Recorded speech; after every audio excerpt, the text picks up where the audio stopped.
Bom dia, boa tarde, boa noite, galera. Uou! Vamos ouvir mais esse podcast de sociologia. Bom, vamos ver hoje o Robert King Merton, sociólogo que nasceu nos Estados Unidos, filho de imigrantes da Europa Oriental, né? E ele ficou notável como teórico do fenômeno burocrático e também em estudos sobre ciência, né? Ele faleceu em 2003, comecinho do século 21, né? Sua teoria mais famosa foi a tese estrutural funcionalista. Ele acreditava que a sociologia deveria abordar os fatos sociais por duas dimensões diferentes, né? Primeiramente, absorver os elementos estruturais dos fenômenos sociais. Para o Merton, a estrutura é um fenômeno sociológico que trata de fatores inerentes à organização da sociedade e delimitam a composição dos fenômenos sociais, né? A organização do trabalho, o fenômeno das classes e o consumo são fatores estruturais, porque organizam a sociedade em seus diferentes grupos e explicam outros fenômenos sociais, né? E para ele, em segundo lugar, a sociologia deve abordar os fatos sociais por sua função, ou seja, pela consequência da realização de certo fenômeno social para o seu grupo, né? Então você pensa lá, por exemplo, a estrutura trabalho. Aí dentro da estrutura trabalho vai ter muitas outras estruturas, vai ter curso profissionalizante, vai ter emprego, vai ter fenômeno desemprego, vai ter o fenômeno greve, vai ter um monte de fenômeno, né? Um monte de fato social dentro da estrutura trabalho, né? Aí dentro do fenômeno família vai ter um monte de coisa também, costumes, religião, e assim vão, dentro das estruturas vão se desdobrando outros assuntos, né? Outra contribuição importante do Merton foi a abordagem científica para algo que estaria mais relacionado ao empirismo das ciências exatas, né? E as perspectivas das ciências normativas, coisa que não era muito comum nas ciências sociais. Então, com base nas teorias de médio alcance, ou seja, nas teorias que explicam um conjunto restrito de fenômenos sociais, o Merton formulou sua teoria do desvio, né? Nela, os mecanismos sociais funcionam como componentes básicos, né? Tijolos do edifício das teorias de médio alcance, né? Vamos pensar um prédio, um muro, vamos pensar um muro com os tijolinhos, né? E são processos que têm consequências para as partes designadas da estrutura.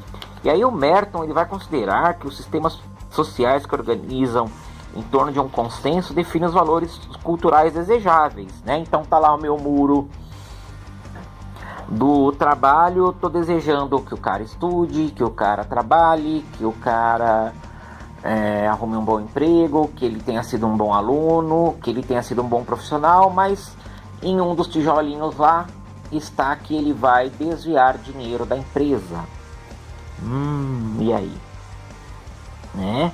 Então é um mecanismo que falhou, né? Então tem lá a estrutura trabalho, os tijolinhos da estrutura trabalho, um dos tijolinhos é o cara estudou, outro tijolinho fez curso profissionalizante, outro tijolinho fez faculdade, outro tijolinho arrumou um emprego, outro tijolinho tinha uma boa carreira e um outro tijolinho defeituoso pode ser se corrompeu, desviou dinheiro na empresa. Lógico que não é sempre que isso ocorre, né?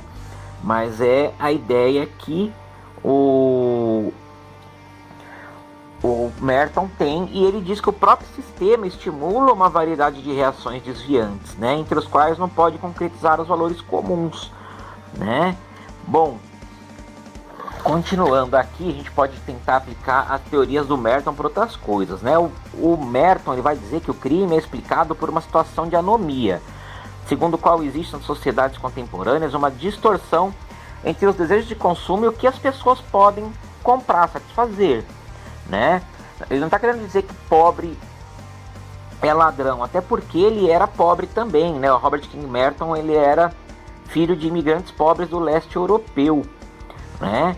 Mas que ele vai dizer que existe os bens de consumo e as pessoas não têm possibilidades de realizar o desejo de obtê-los. Então as pessoas muitas vezes, quando não têm a estrutura adequada, acabam partindo para o crime, né? As classes mais altas elas vão praticar crime também, só que é mais o crime do colarinho branco, né? A tal da corrupção, que a gente já viu em Estado e desvios institucionais, né? Então, a situação da anomia da criminalidade nas sociedades contemporâneas, ela está ligada ao poder de consumo como um fim cultural mais importante. O cara acha que o mais importante para a vida dele é ter um kit, né, com umas grifes pesadas e ter uma Kawasaki para dar um rolê no fim de semana, né? E como ele não tem, ele vai tentar isso de outra maneira, né? Então, pro Merton, o crime violento é uma consequência do fator estrutural da pobreza, né? Então, nas sociedades capitalistas, existe uma hierarquia de classe social de acordo com o qual os grupos mais baixos eles não conseguem satisfazer seus desejos de consumo e não têm acesso a serviços básicos, né? Não tem educação, não tem saúde, não tem cultura. E aí acaba partindo mesmo para o crime violento e torna fracas interações de solidariedade entre as pessoas, né? Não se esqueçam, solidariedade em sociologia é a capacidade das pessoas exercerem interações, né? Eu dou aula, vocês aprendem. Isso é solidariedade, é uma interação entre nós, né? Eu paro no farol, o outro carro passa, uma solidariedade entre eu na minha moto e um carro que está passando, tá? Então, a relação entre os indicadores sociais e a falta de recursos e o objeto de desejo acaba levando as pessoas para o crime violento. Por quê? Porque o capitalismo coloca para as pessoas como se elas não tivessem se elas não terem aquelas coisas, elas não serão ninguém. Elas dão o capitalismo dá um capital simbólico muito grande para determinados bens, determinadas coisas. E as pessoas acabam acreditando que elas só serão gente se elas tiverem acesso a essas coisas, o que é bastante complicado. Para quem tem uma estrutura emocional, para quem tem uma estrutura familiar, ok. Quem não tem, é complicado. E isso não é só um fenômeno de gente pobre, não. Muita gente, classe média e rica, também faz o possível e o impossível para ter acesso às coisas que eles julgam importantes. Continuando a falar de criminalidade, tem aqui na página 254 da apostila de vocês, né, a criminalidade também evoluiu. E aí vai citar, por exemplo, as questões da criminalidade na mídia. Tem, por exemplo, o caso do Lampião, né? O Lampião, para quem conhece pessoal do Nordeste, eu já dei aula para alunos adultos do Nordeste, eles confirmaram, né? As histórias do Lampião são muito famosas no Nordeste, né? Muitas delas podem nem ser verdade. E essas histórias do Lampião sempre com muita violência, né? Algumas falam do Lampião fazendo justiça, outras falam do Lampião cometendo injustiça, né? Mas são sempre histórias com abuso da violência, né? E o Lampião e o seu bando tiveram um fim trágico, né? Quando eles foram atocaiados, eles foram mortos, foram degolados, as cabeças foram preservadas com mel e sal e ficaram expostas durante muito tempo, né? Para as pessoas verem o que a justiça brasileira era capaz de fazer. Bom, nos anos 1960 ficou famoso também o Bandido da Luz Vermelha, né? O João Acácio Pereira da Costa. Ele tinha esse nome porque ele carregava uma lanterninha vermelha. Ele era criminoso que cometeu 88 crimes, né? Foi condenado por 88 crimes, né? 77 roubos. E ele agrediu, estuprou as vítimas. Eu já vi em outra fonte que ele nunca estuprou, mas o livro de vocês diz que ele estuprou sim. Eu sei que ele pegou a pena máxima, ele ficou 30 anos preso, ele fazia fugas espetaculares da polícia antes de ser preso, por isso que ele deu muita notoriedade. Foram feitos 2 filmes sobre ele, né? Mas quando ele foi solto, ele acabou cometendo crimes de novo e foi assassinado pela polícia, né? Porque ele tentou matar um pescador. Outro caso de violência muito importante, 1992, o massacre dos 111 presos no Carandiru, né? A gente sabe que não eram pessoas corretas que estavam lá, só que o Brasil não tem pena de morte, muito menos extermínio. Eu estava no meu primeiro emprego, tinha 14 anos naquela época, e eu vi aquilo acontecendo e meu patrão dizendo, até parece, das mães chorando, né? Olha essas mães chorando, parece que os filhos delas são gente boa, como se uma mãe não sofresse ao ver um filho sendo morto. E o negócio foi muito trágico. O Dr. Drauzio Varela escreveu sobre esse massacre no seu livro Estação Carandiru, né? E o sistema prisional brasileiro é chamado de escola do crime. Por quê? Porque os criminosos vão para lá e não aprendem nada, eles só ficam presos. Juntam nesse sistema presos primários com crimes que não representaram violência, nem desviaram grandes valores, com traficantes perigosos, com assassinos, com estupradores, com sequestradores, né? E o que acaba acontecendo, essas pessoas com crimes leves muitas vezes são coagidos a praticar crimes pesados pelos que já estão lá dentro, por isso que se chama escola de crime.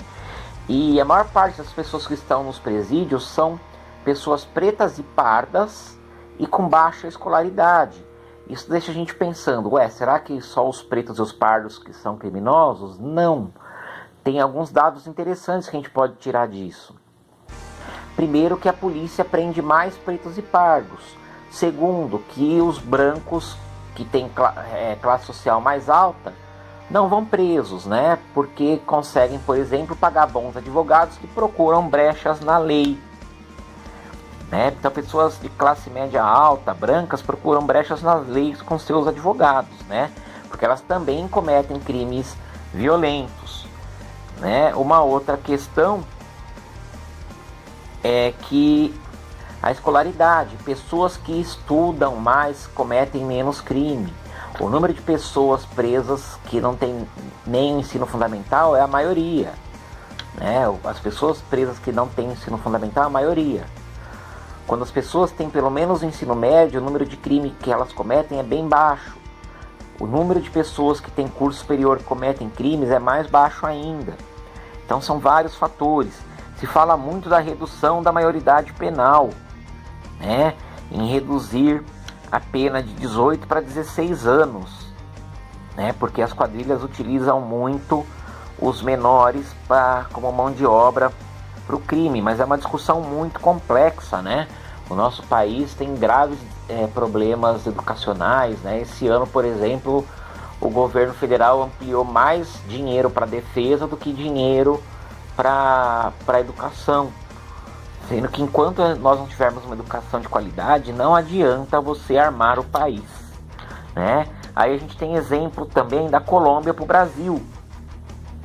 Quem gosta de série pode ver a série Narcos no Netflix, né? A parte da Colômbia, que fala do Pablo Escobar, e ver como eram violentas as cidades de Medellín e Bogotá, né? As cidades da Colômbia.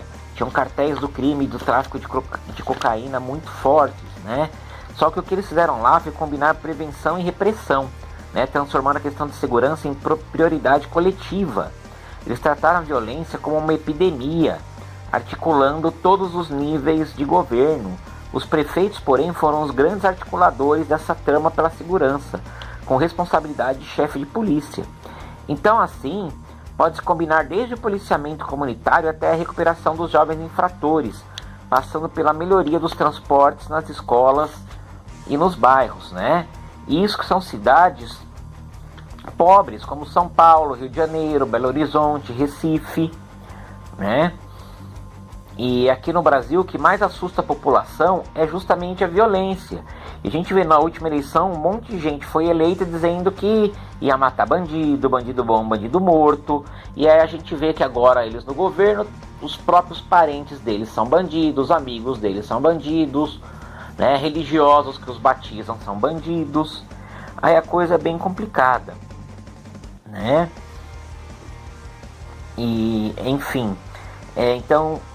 Outro fator importante no Brasil, né, o que combina muito com a violência, é o consumo de álcool. Se consome álcool demais no Brasil, né? Não é a questão de ser proibicionista. Todas as drogas proibidas parece que levam ao aumento de consumo, né? É a questão de regular. Se existia muita publicidade de cerveja, né? Esse livro de vocês está um pouquinho antigo já, ele tem mais de 5 anos. E nos últimos anos a publicidade de cerveja tem diminuído bastante, mas a publicidade de cerveja era sempre ligada a mulheres bonitas, né? era sempre ligada a pessoas bem-sucedidas, né? Essas conquistas democráticas pós-abertura, elas entraram em campo em que os interesses privados do governo e da população travam uma batalha de empurra-empurra para tentar encontrar os culpados e amenizar as distorções sociais, né? Então não é uma questão de proibição, é questão de regular, de cuidar, de tratar como fazer as coisas. O livro pergunta: mais prisões, mais justiça? O Brasil tem a segunda maior população carcerária do Ocidente. A gente perde dos Estados Unidos, né? Estados Unidos perde da China porque China, né, é a maior população mundial. Mas a maior população carcerária do mundo, tirando China, é dos Estados Unidos, em segundo lugar do Brasil. E isso faz o Brasil estar longe de ser um país pacífico, né? A gente tem que pensar nisso. Que acesso as pessoas têm à educação? Que acesso as pessoas têm à qualidade de vida? Né? A gente vê aqui que muito do que tem de criminalidade, de responsabilidade, né, maioridade penal, essas coisas são influenciadas pela mídia. Por exemplo, no começo dos anos 90, sequestro e homicídio foram classificados como crimes hediondos, né? Por quê? Porque houve naquela época o assassinato, e eu lembro bem, da atriz Daniela Pérez, né? Que ela foi sequestrada e depois assassinada com golpes de tesoura. Ela era filha da autora de novelas Glória Pérez, né? Então causou muita comoção pública esse crime. Então isso influenciou a justiça para mudar, né? Então a gente participa de uma sociedade que integra seus indivíduos pelo meio de consumo, né? Cultura se consome, produto se consome, amor se consome, o tempo as pessoas se consomem. Nós sabemos os mecanismos diversos de criação de necessidades supridas pelas indústrias. Disso nós podemos deduzir o surgimento de zonas de exclusão das quais os não consumidores procuram sair, por vezes de maneira violenta. Essa é uma simplificação perigosa que precisa ser mais bem discutida. As questões do crime são muito complexas. A gente não discute coisas complexas de maneira simples. Não basta mandar matar e mandar prender. Matar, a polícia brasileira já mata. Prender, o Brasil já prende muito. E continuamos um país violento, né? Então, construir mais presídio, prender mais gente, privatizar cadeias, será que são essas as questões que vão resolver nosso problema com a criminalidade?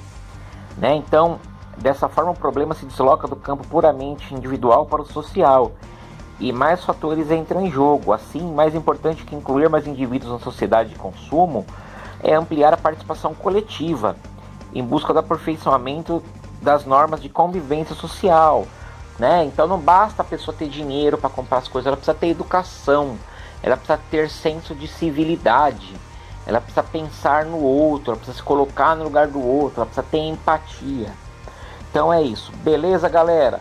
Espero que vocês tenham gostado da aula dessa semana. Ficou um pouco longa, mas a gente tem que dar uma avançadinha aí pro final do ano para poder terminar esse livro, beleza? Uou!